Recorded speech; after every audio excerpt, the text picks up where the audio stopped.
Control number 5056, please introduce yourself. Good day, ma'am and sir. I'm Jennifer Sumini, age of 32. I'm a Roman Catholic. I'm single, province of Pangasinan.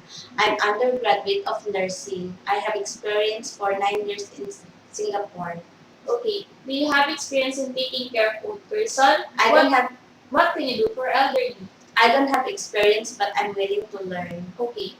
Do you have experience in taking care of newly born babies and children? What can you do for babies?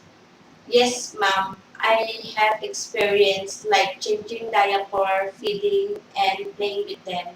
Aside from your daily household works, what other special skills you can do inside the house?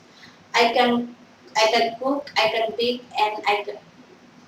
and play with the kids. Okay. Can you cook? What foreign dishes can you cook? Foreign dishes like Italian food, pizza, pasta, and salad. Okay.